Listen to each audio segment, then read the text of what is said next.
en este momento en el que estamos atravesando una situación tan novedosa para todos nosotros. Ahí veo el Power, bárbaro. Estamos en la unidad 1. Esto es muy importante para que sepan que vamos a continuar en la unidad 1. También les quiero decir que vamos a ir en un ritmo en el que todos se puedan poner a tono, en que todos podamos estar trabajando juntos. Tal vez este ritmo más ralentizado del principio nos va a servir para justamente después arremeter con mayor frecuencia y con mayor rapidez, pero nosotros quisiéramos realmente acompañar en este tiempo una modalidad que solamente vamos a saber cómo vamos en la medida en que vayamos teniendo las devoluciones de ustedes. Bueno, veo en pantalla que esta unidad 1 que estamos transitando tiene una serie de frases que son en realidad el fundamento epistemológico de nuestra asignatura. Podríamos decir que es la propuesta que esta cátedra les hace a ustedes como alumnos, y en esa propuesta hay ciertos conceptos, ciertas frases, ciertas enunciaciones que están muy emparentadas con lo que nosotros sostenemos y pensamos en relación con cuestiones antropológicas, con cuestiones sociales, con cuestiones políticas, podríamos decir con la ideología que compartimos todos los que pertenecemos a esta cátedra. Y desde ese lugar los invitamos a ustedes a compartirlo o a discutirlo o a sospechar, tal vez, si es que no tenés estas mismas ideas, introducir alguna sospecha respecto de los preconceptos respecto de estas temáticas. En la unidad 1 nosotros siempre decimos es frente epistemológico porque es trabajar sobre aquellos conceptos que para nosotros son claves y que no se agotan en la unidad 1, sino que ustedes van a ver que a medida que transcurre la cátedra y todos los contenidos y todas las unidades, estos conceptos vuelven, ¿no? Como dicen los filósofos, vuelven de un modo circular, y en esta circularidad cada vez hay mayor comprensión, cada vez hay mayor desarrollo de cada una de estas nociones.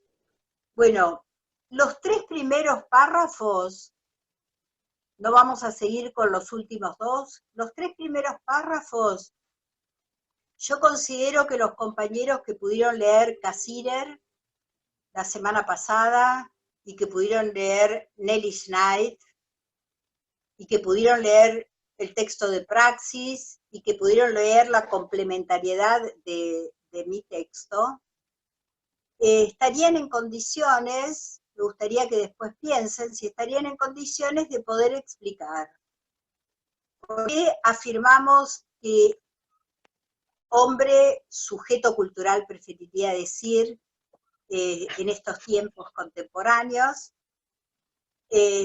por qué nosotros siempre vamos a sostener, más que un sujeto individual, un sujeto cultural. ¿Qué sentido tiene afirmar que los sujetos, que somos nosotros, tenemos que acompañarlo con esta adjetivación de cultural, que en realidad no es un agregado, sino que es un constitutivo existencial y fundamental, lo cultural. Ahí, acuérdense, remítanse al texto de Cassirer, que tiene que ver con el segundo concepto, con la segunda frase, que es la cultura entendida como universo simbólico.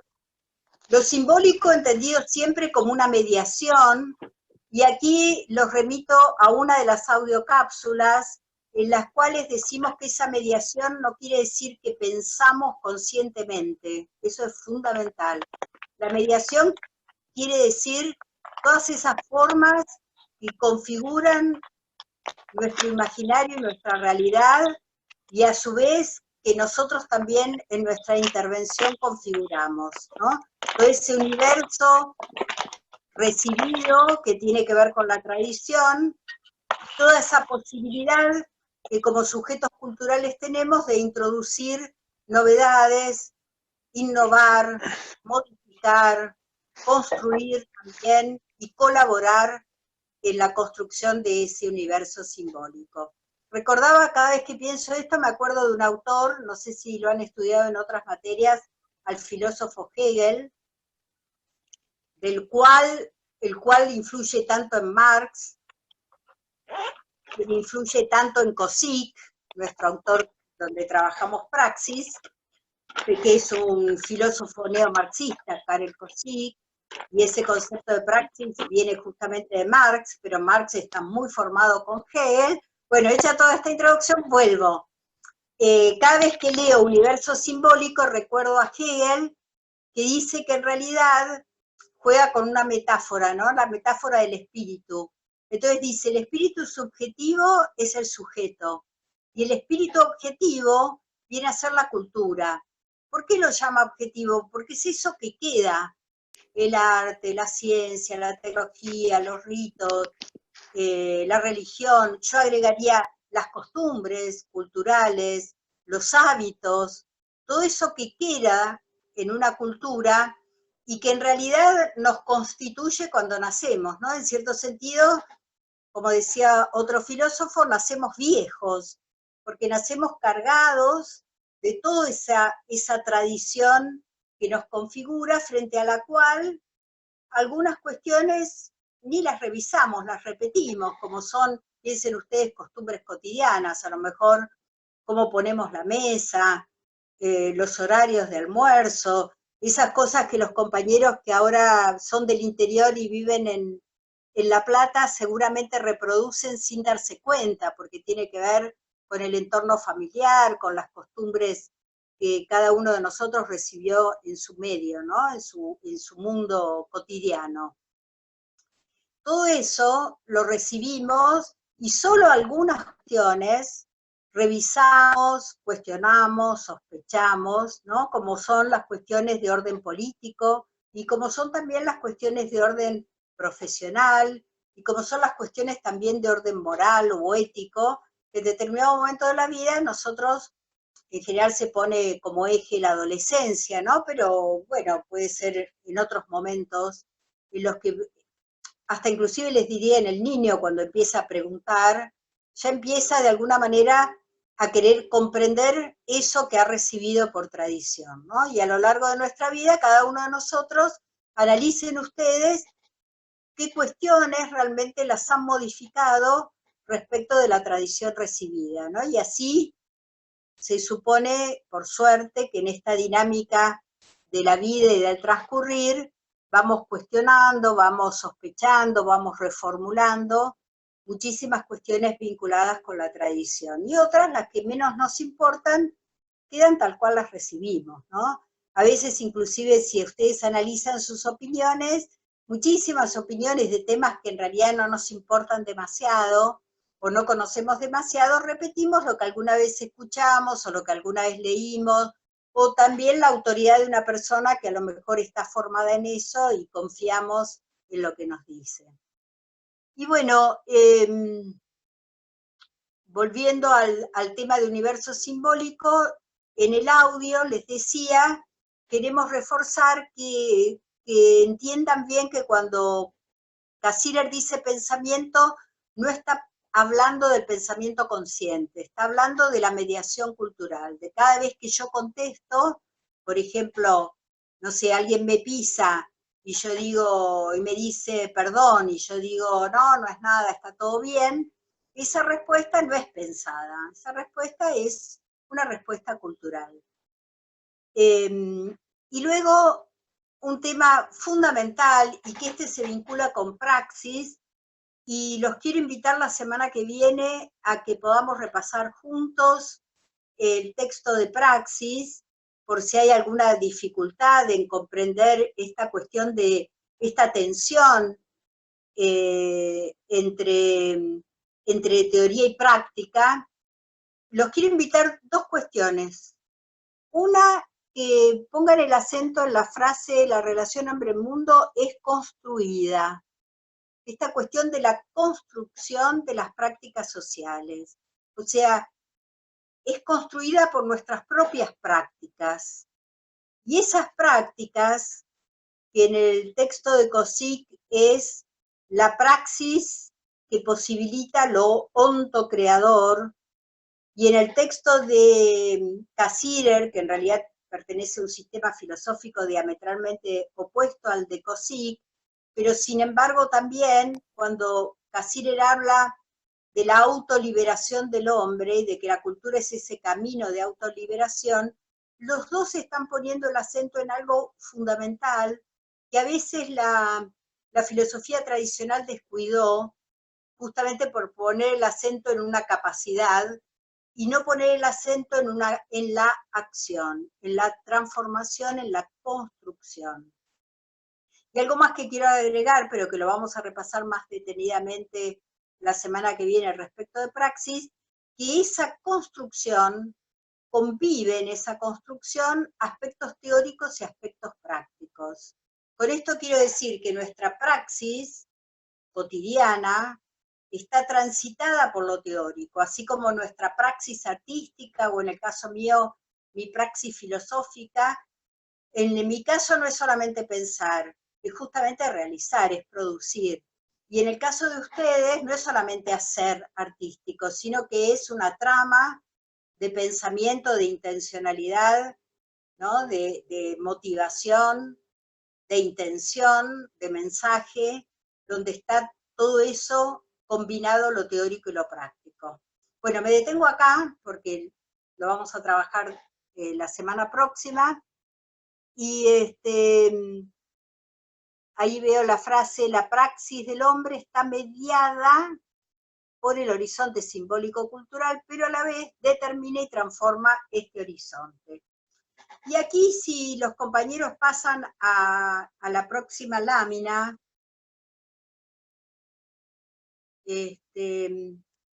aparece un concepto, tanto en Cassirer cuando habla de cultura, recuerdan que dice que la cultura es una tensión, lo dice explícitamente, ¿no? Es una tensión entre tradición e innovación, y también quisiera que aplicaran esta noción de tensión al concepto de praxis, donde están en tensión la teoría y la práctica, están fusionadas, pero siempre en tensión, digamos, en una convivencia, donde no hay, esa tensión no implica una superación, ¿no? No quiere decir que esos elementos, tradición, innovación, o teoría práctica, o como vamos a ver ahora en Kush, doxa noesis, y también en Kush ser y estar, sean elementos que uno tiene que optar por uno u otro, como cuando teníamos que optar, o muchas veces tenemos que optar por blanco o negro, no en ese pensamiento dicotómico. En realidad, la propuesta, y esta es una propuesta muy contemporánea de la filosofía del siglo XX, la propuesta es tener un pensamiento complejo. ¿Qué quiere decir esto? Ser capaces de sostener términos que aparentemente son contradictorios, pero que en realidad conviven, coexisten, se nutren unos de otros. Este concepto de tensión quiere decir, otro modo de significarlo es decir unidad dialéctica, es también hablar de un equilibrio pero dinámico, no estático, de fuerzas que en cierto sentido son opuestas y luchan, pero siempre en una misma coexistencia, ¿no? En una coexistencia de algo que desde un pensamiento más esencialista o sustancialista parecieran contradictorios, pero en realidad es contradictorio porque es sostener diferencias, es tener una mirada de la complejidad, y es como vamos a leer más adelante en Kush, es tener presente que la realidad es compleja. Ese orden establecido por la modernidad, en realidad es un orden ficticio, es un orden, como es ficticia, digamos, es una interpretación, es algo que sirve tal vez para sistematizar, pero cuando nosotros queremos pensar la realidad se nos presenta compleja, se nos presenta caótica, se nos presenta contradictoria, y qué mejor ejemplo que lo que estamos viviendo ahora, ¿no? digamos, es una realidad nueva, es una realidad que nos provoca pensar, que como vamos a ver ahora en Kush, nos provoca pesar, es decir, poner en la balanza qué es lo fundamental, tomar decisiones políticas, mucho más que económicas, tener un pensamiento denso, ¿no? Un pensamiento que de alguna manera pesa qué es lo fundamental en esta complejidad, ¿no? En esta cuestión compleja donde no hay recetas, donde no hay verdades abstractas ni falsedades abstractas, sino que son verdades y o falsedades en la misma trama de lo cultural aquí y ahora. Bueno, ¿cómo vamos? A ver, mis colegas, en principio, y algún compañero que aunque sea escriba algo, para ver si vamos bien, si vamos acompasadamente. Excelente. Bien, qué suerte. Ahí la veo a Florencia que dice para todos, bien. ¿Quién más? A ver, ¿algún otro compañero? Bueno, a ver, Cecilia, Ezequiel, excelente, bien. ¿Cómo me van animando? Sí, re bien, bien, todo bien, bien. Bueno, bárbaro, qué suerte. La verdad que me reaniman porque les confieso que tenía bastante miedo, ¿no? Es una cuestión difícil, pero bueno, sigamos adelante. ¿Me pueden pasar la próxima lámina? Me gustó, a ver, eso que decía Guillermina, o ¿eh? ¿Qué decía Guillermina que estaba leyendo y se me fue? Me gustó el uso de esta realidad para explicar los temas, dice Guillermina. Ay, bueno, gracias, Guillermina. Bueno, el día que nos encontremos, nos vamos a llamar, vamos a buscarnos, Guillermina, Ezequiel, y ahí nos vamos, si Dios quiere, a abrazar entre todos, ¿no? Volver de nuevo a la normalidad. Bueno, no, lo que les dije antes tiene que ver con esta frase, ustedes seguro que la leyeron en Cassirer, cuando dice lo de tensión. A ver, ¿qué está ahí? En todas las actividades humanas encontramos una polaridad fundamental posible de ser descrita de diversas maneras.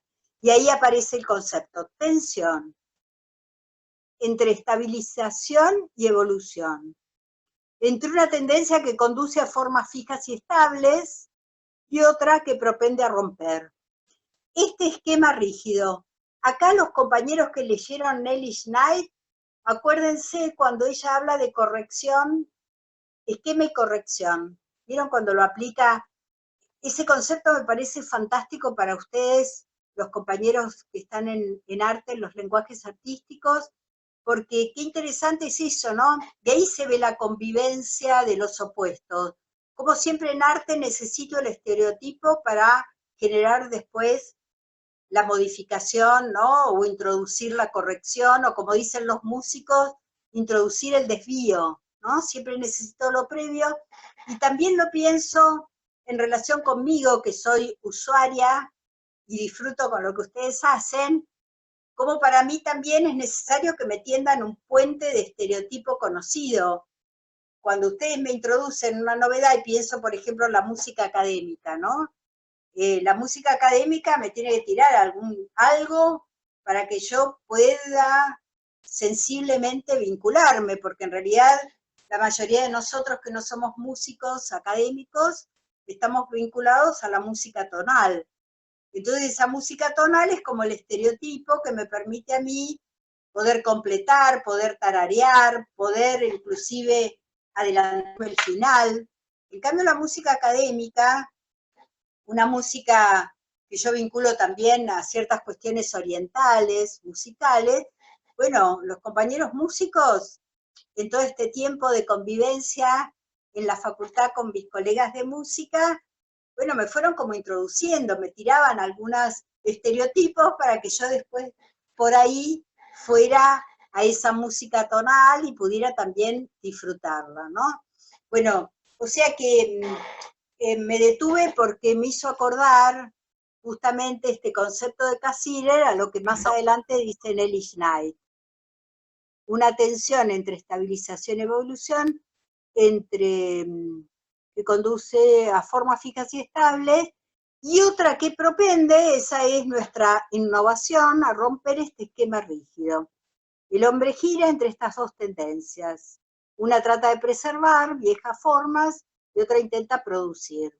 Se da una incesante, es una lucha, ¿no? Porque yo pensaba, siempre lean esto pensándolo con nuestra propia historia, ¿no? Y hasta inclusive les diría con nuestra historia, no solamente cultural como pueblo, sino también personal, ¿no? Siempre hay una lucha entre esa tradición, de todo lo que nos dijeron, de todo lo que nos enseñaron, de todos los modelos que recibimos, y justamente la crítica, la sospecha, la innovación. Yo lo pienso hoy más que nunca, todo lo que estamos aprendiendo respecto de la perspectiva de género, ¿no? Digamos, cómo se introdujo una cuña que verdaderamente puso en cuestión aquellas, justamente no lo habíamos leído a Cassirer, pero justamente Cassirer, fíjense qué interesante, un hombre que escribe en la primera mitad del siglo XX, introduce la sospecha respecto de lo natural. O sea, Cassirer lo que quiere decir es que el sujeto es totalmente cultural y que está condicionado por la cultura y que sus innovaciones también vienen de la mano de lo que corresponde a su época y a su cultura.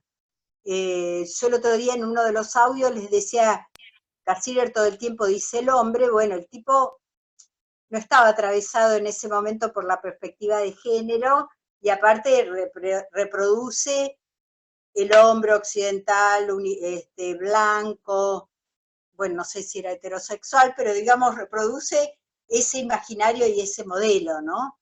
Pero ¿qué impacto ha sido para nosotros?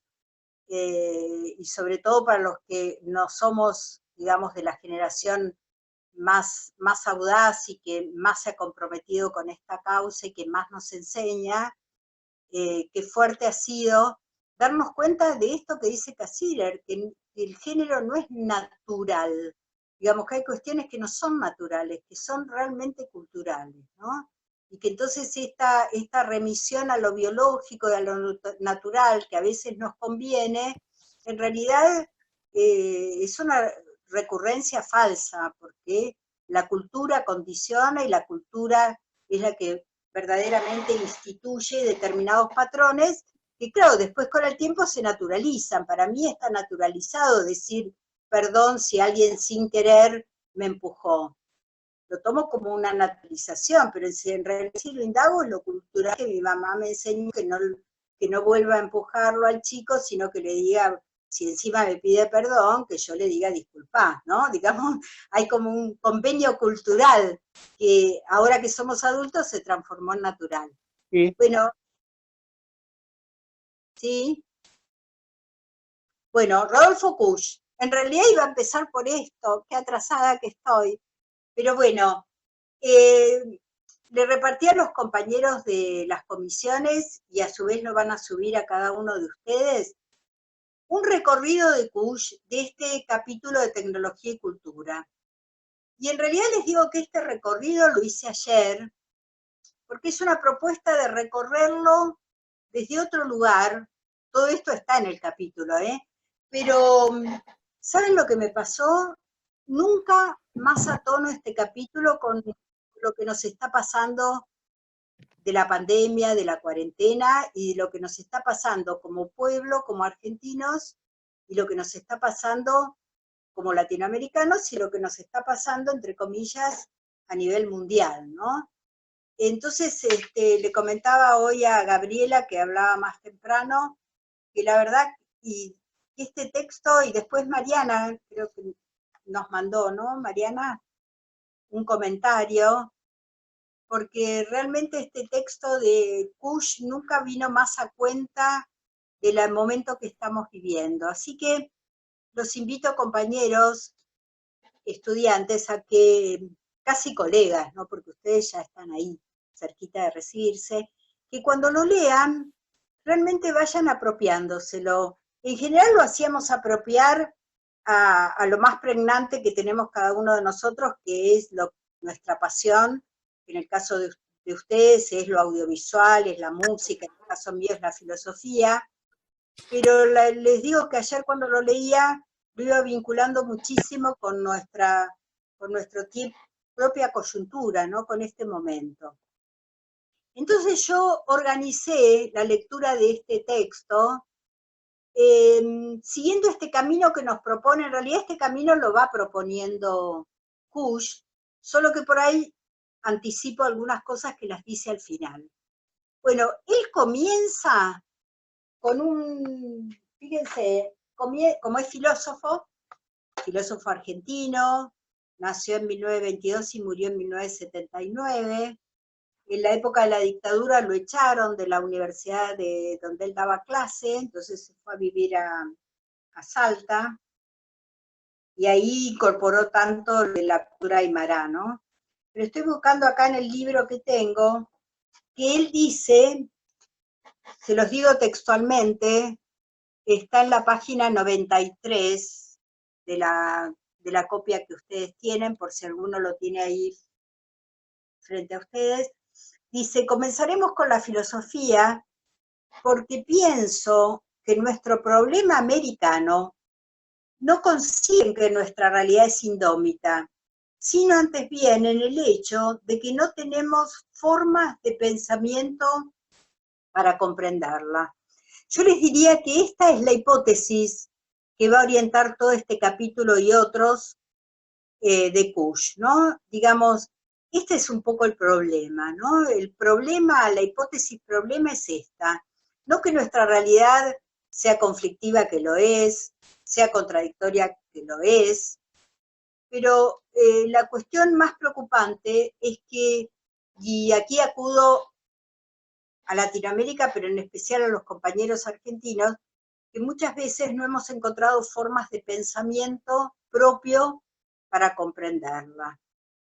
Y aquí la pregunta que nos podríamos hacer junto con Jauretche, Arturo Jauretche, un gran pensador, un hombre que proviene del pensamiento nacional, cuando habla de la colonización pedagógica, ¿no?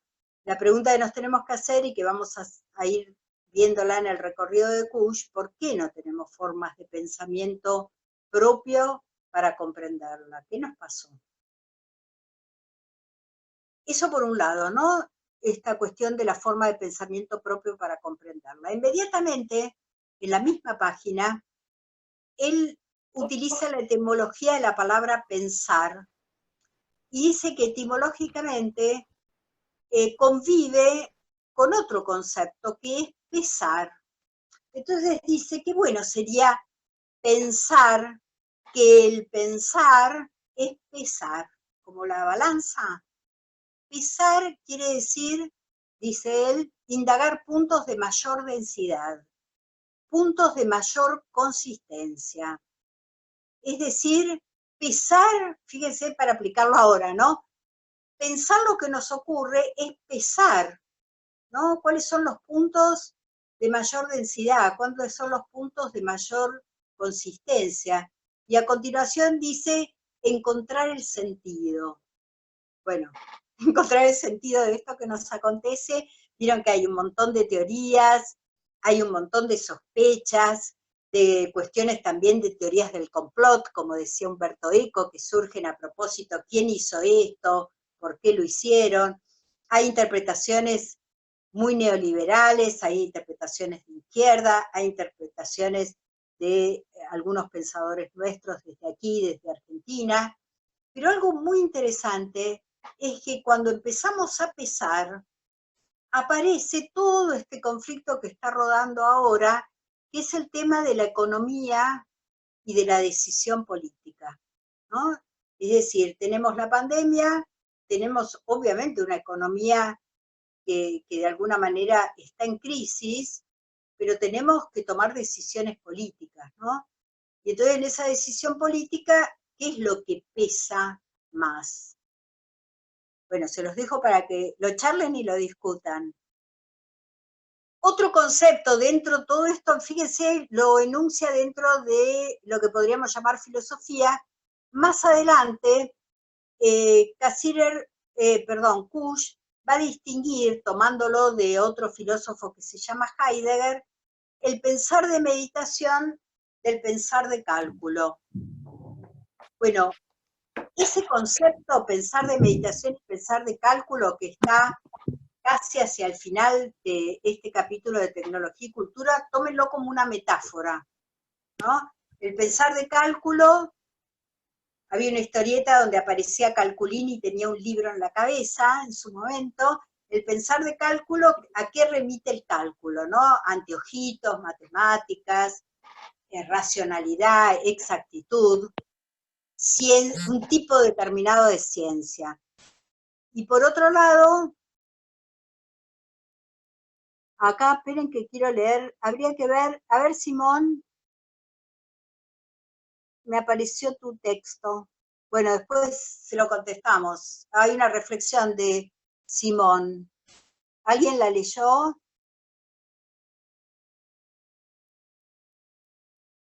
Habría que ver si es que no tenemos teorías del pensamiento propio, los latinoamericanos, o es que le damos poca bolilla a lo que somos. Perfecto, ¿sí? Bien, comparto totalmente tu respuesta, realmente comparto totalmente tu respuesta, ¿no? Incluso más adelante va a decir Kush que en realidad, justamente cuando explique Doxa Noesis, qué pasó con nuestra forma de pensamiento, qué pasó con nuestra propia interpretación, qué es lo que quiere decir el concepto de noesis. Pero bueno, no me quiero adelantar y quiero volver a pensar de meditación y pensar de cálculo, tómenlo como figuras metafóricas, y lo que es muy interesante, vinculado también con una postura filosófica de Kush, que comparte acá con este filósofo Heidegger, es que el pensar de meditación no quiere decir que voy a estar como la estatua de Rodin, sino que quiere decir que es un pensar recordando, es un pensar que tiene en cuenta la memoria, piensa en el 24 de marzo, ¿no? Es un pensar que tiene en cuenta la historia personal y la historia propia y la historia de un país y de una patria y de una comunidad. Y algo muy interesante que también dice en el texto, es un pensar con el corazón, ¿no? Y aquí les puse entre paréntesis, cuando tengan esta paginita, recordar la definición de Cassirer, cuando Cassirer dice que el hombre es o el sujeto, diríamos nosotros cultural, es una unidad de pensamiento, sentimiento, dice ya Cassirer, y acción, ¿no? Y ahí se hermana con praxis. Pero esto de pensar con el corazón es como un ataque 77, es un ataque 77 a la racionalidad, porque justamente toda nuestra formación racional, que todavía nosotros la tenemos en nuestras escuelas y en la sistematización y en nuestro mundo, en nuestro imaginario social, lo racional viene a ser lo serio, lo científico, y las cuestiones del corazón o son amorosas, o son sentimentales, o son emocionales, y fíjense cuántas veces al arte nos recluyeron en ese lugar, ¿no? Y no porque sea un lugar inferior, sino para distanciarnos, diferenciarnos del conocimiento serio, objetivo, universal, como es el conocimiento científico, ¿no? Esta dicotomía también, como diría el compañero recién, no es que la tengamos, también nos viene importada, y es muy interesante empezar a valorar la tensión entre el corazón y el cerebro, diríamos, o la tensión entre la emoción, el sentimiento, el pensamiento, el hacer. Yo creo que nosotros como artistas y yo como filósofa tenemos realmente que ser testimonio de eso, ¿no? De que la trama de la emoción, del sentimiento, del pensamiento, de la ideología, del compromiso, están unidos, ¿no? Somos esa persona que hacemos arte, o esa persona que hace filosofía, es una persona que siente, que tiene una ideología, que tiene un compromiso, que piensa, pero que piensa cargado de todo esto, ¿no? Bueno, y ahí nos invita Kush, sigo con el concepto de filosofía, nos invita a pensar pesando, pensar meditando, reflexionando, recordando esto que somos aquí y ahora. en este pedazo de la patria, en este momento del mundo. Bueno, él lo escribió en 1976, pero miren si no nos viene fenómeno para nosotros hoy. Pensar esto que somos aquí ahora, en este pedazo de la patria y en este momento del mundo. ¿Cuál es el desafío? Sigo solamente con lo de filosofía y citándolo a Kusch. Recuperar, miren qué hermoso lo que dice, nuestra moralidad dormida y descubrir nuestra propia ecología, ¿no? Recuperar nuestra moralidad dormida, o sea, ahí, como decía el compañero, no es que no lo tenemos, pero por momentos dormida, por momentos aplastada, por momentos, como dice Judith Butler, sujetada, ¿no? Ese concepto de sujeción que la verdad que es tan atrapante, ¿no? Esa moralidad que está sujetada, vaya a saber a qué cánones o a qué normas, ¿no? O que está adormecida, o que le otorga autoridad a otros que no son justamente lo que nos constituye. Bueno, segundo gran tema de Kusch en tecnología y cultura, pero que se repite en los capítulos que trabajamos de él, que son los que siguen, cultura como entidad, y en la unidad 2, cultura y lengua. Bueno, si ustedes tuvieron una primera aproximación en Cassirer al concepto de cultura, van a ver que aquí es como si Kusch tomara el concepto de cultura y lo bajara, pero en el sentido no de bajarlo de categoría, sino al contrario, de situarlo, y en la medida en que lo sitúa, la cultura se vuelve rica y compleja. No lo voy a desarrollar ahora, pero si están anotando, retengan sitúa, porque eso nos va a emparentar después con el concepto, con el texto de Casalla. Vuelvo a cultura, palabras de Kusch. Cultura es ubicación, pertenece a una comunidad, tiene aspectos peculiares. Todo esto lo saqué del texto, de ahí de tecnología y cultura. La cultura es ubicación, pertenece a una comunidad, tiene aspectos peculiares y es compleja. Es caos. Acá no lo saqué de tecnología y cultura, sino de otros textos de Kusch, donde utiliza el concepto de tenebroso, ¿no? Él usa mucho lo tenebroso de Latinoamérica, y me encanta esa palabra, ¿no? Caos, tenebroso.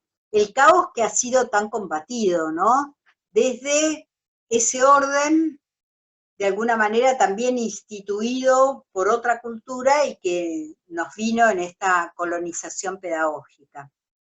Bueno, fíjense, filosofía, todo lo que dice Kusch en ese capítulo, cultura.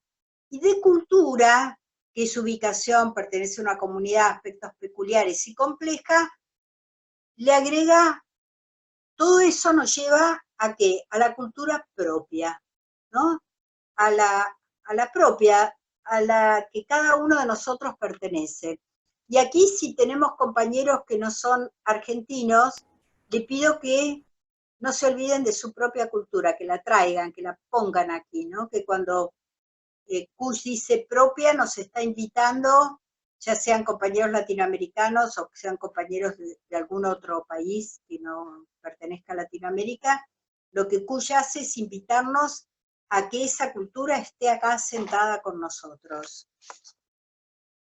Y hace una reflexión muy interesante, muy de la mano de formas de pensamiento ajenas, pertenecientes a otra realidad, pero que también se reproduce en nuestra cultura propia cuando dice que muchas veces nuestra propia cultura está sectorizada.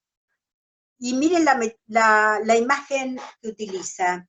Dice, arriba se hacen cosas que nada tiene que ver con lo que pasa abajo, ¿no? El arriba y el abajo, metáfora también, ¿no? Y como trasládenlo, ¿no? ¿Quiénes son o qué es lo de arriba y qué es lo de abajo? Cómo a veces nosotros nos comportamos como arriba y como otras veces como abajo. Pero qué interesante eso de que la cultura está sectorizada y de que arriba se hacen cosas que a veces nada tienen que ver con lo que pasa abajo, ¿no? El concepto de Kayaya tiene mucha correspondencia con el universal sin más o con el universal abstracto.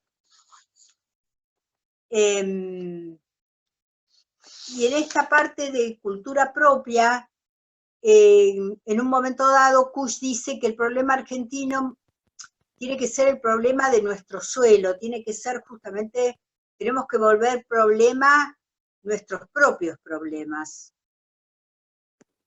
Y lentamente, en este lugar, es donde él introduce dos palabras de origen griego, muy conocidos para los que estudiamos filosofía, porque incluso cuando estudiamos filosofía nos la transmiten en griego, no nos la dicen en español, porque ya está como incorporado, es un concepto que está incorporado del griego en nuestra formación filosófica tradicional. Y sin embargo, Kusch lo que tiene de apasionante es que esa formación clásica que él tiene, la va a utilizar, pero para interpretar nuestra propia cultura. Y ahí establece dos palabras que la van a encontrar en griego, son doxa y noesis. Doxa en griego quiere decir opinión, y noesis, tómenlo como inteligencia sapiente, como si fuera un conocimiento, entre comillas, científico, un saber con fundamento, ¿no? Eso sería la noesis. Y Kusch, ahora les voy a volver sobre estas dos nociones, hace una apelación a que el gran desafío para nosotros es recobrar la lógica de nuestra doxa. Vuelvo. Doxa en español quiere decir opinión. Y noesis, como les decía recién, quiere decir un saber más sistemático, un saber del hombre culto, digamos, entre comillas, ¿no?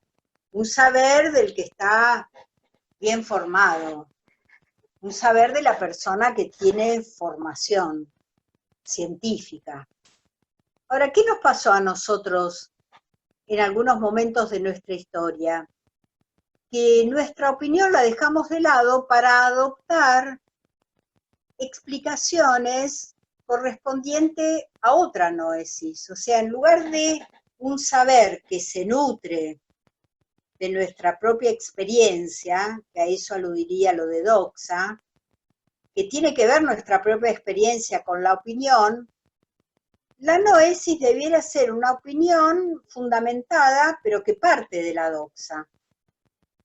Y ahí dice Kusch un concepto fuerte en tecnología y cultura, que en Latinoamérica, y él está hablándonos también a nosotros, los argentinos, muchas veces nuestras opiniones están divorciadas de nuestras fundamentaciones respecto de esas opiniones, ¿no? Por un lado se opina, y luego cuando viene la sabiduría, digamos, la sistematización de esa doxa, en realidad es ajena, no tiene que ver con nuestra costumbre, no tiene que ver con nuestra tradición, no tiene que ver con nuestra experiencia, sino que muchas veces viene armada desde afuera. Los invito aquí a pensar muchísimas veces que esto es, vuelvo a lo que este pensador nuestro tan importante, Jauretche, llamaba la colonización pedagógica, ¿no? Como muchas veces hemos dejado de lado nuestra propia experiencia para adoptar fórmulas, para adoptar incluso soluciones que son ajenas, que pertenecen a otra cultura y que no tienen en cuenta toda la idiosincrasia, todas las características de nuestra propia historia. Y acá les quiero poner un ejemplo que escuché ayer, que la verdad que me pareció sumamente atinado. La ciudad de Quilmes tiene una intendenta mujer, y cuando se habla de quedarse en sus casas, la verdad que pensé muchísimo, justo estaba leyendo Kusch, ella dice que en los lugares, digamos, donde hay viviendas más precarias, como pueden ser las villas, la casa es la comunidad. Digamos, la casa es el barrio. ¿Por qué? Porque esas casas precarias, donde las personas conviven en espacios muy pequeños, justamente hay más posibilidad de preservarse estando en el entorno del barrio que estando hacinado en una habitación muchas personas. Entonces, hacía esta reflexión respecto de la cuarentena, que tenemos que también pensar que lo que hay que invitar en esos barrios a los compañeros que viven en esos barrios es a no irse del barrio, es decir, a quedarse en el barrio, y que el barrio es la casa, es como si fuera una casa grande, donde inclusive hay posibilidad de estar un poco más distanciados en la calle que lo que puede ser tal vez en una vivienda muy precaria, ¿no? Y la verdad que cuando lo escuché, yo dije, primero, bueno, lo distante que muchas veces estamos de las situaciones reales. Y segundo, yo dije, qué bárbaro, ¿no? Esta es una noesis que tiene que ver con la doxa, que tiene que ver con la experiencia. Es un pensamiento que surge de la experiencia, que convive con esa experiencia y que lo resuelve en esa experiencia. Bueno, todo eso pensé ayer justo que estaba leyendo Kusch. Entonces, volviendo un poco a este tema de Kusch, cuando él justamente conversa respecto de la cultura propia, lo que nos va a decir es que la cultura propia, esa cultura que muchas veces ha estado sectorizada, en realidad acude a que la doxa y la noesis estén cada vez, convivan cada vez más, es decir, que todos nuestros pensamientos surjan y vengan de la experiencia y además iluminen la experiencia, es decir, no que sea algo que viene de afuera y que de alguna manera a ver cómo encaja, como recuerdan ¿se acuerdan que pasó eso muchísimo con las resoluciones económicas, que venía un economista, estudiaba en Harvard, venía, era ministro de Economía y aplicaba directamente, más que aplicar, de alguna manera bajaba la fórmula, que en realidad tal vez era muy buena fórmula para otra coyuntura o para otro país, pero que no resultaba para la nuestra, ¿no? Es decir, a lo que acude Kusch es a sistematizar, a pensar, a resolver nuestros problemas, pero partiendo de nuestros problemas, es decir, partiendo desde aquí, no para quedarnos ahí. Por supuesto que los conocimientos iluminan la experiencia, pero partan y vuelvan a la experiencia, ¿no?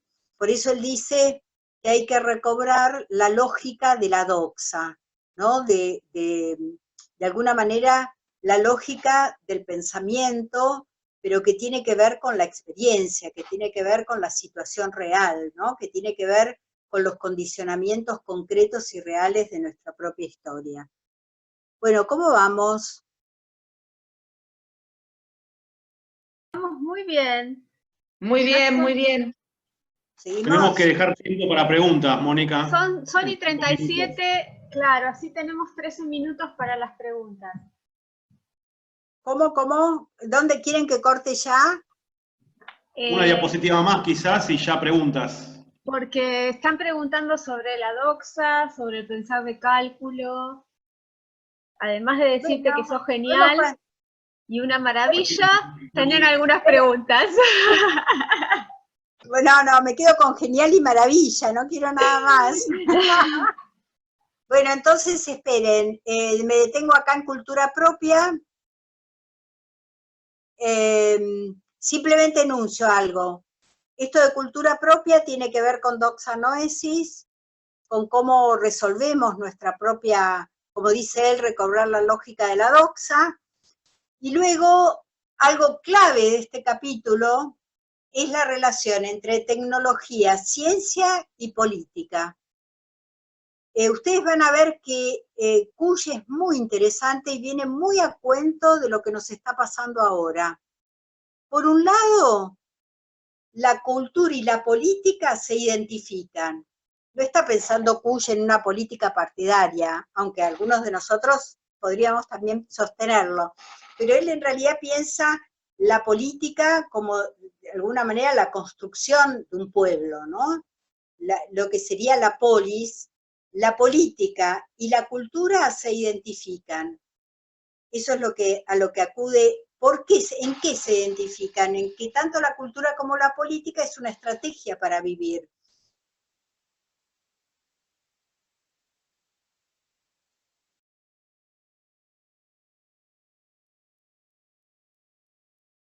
Moni, se cortó el audio. Y el video. Entonces, eso, ¿cómo? ¿Qué?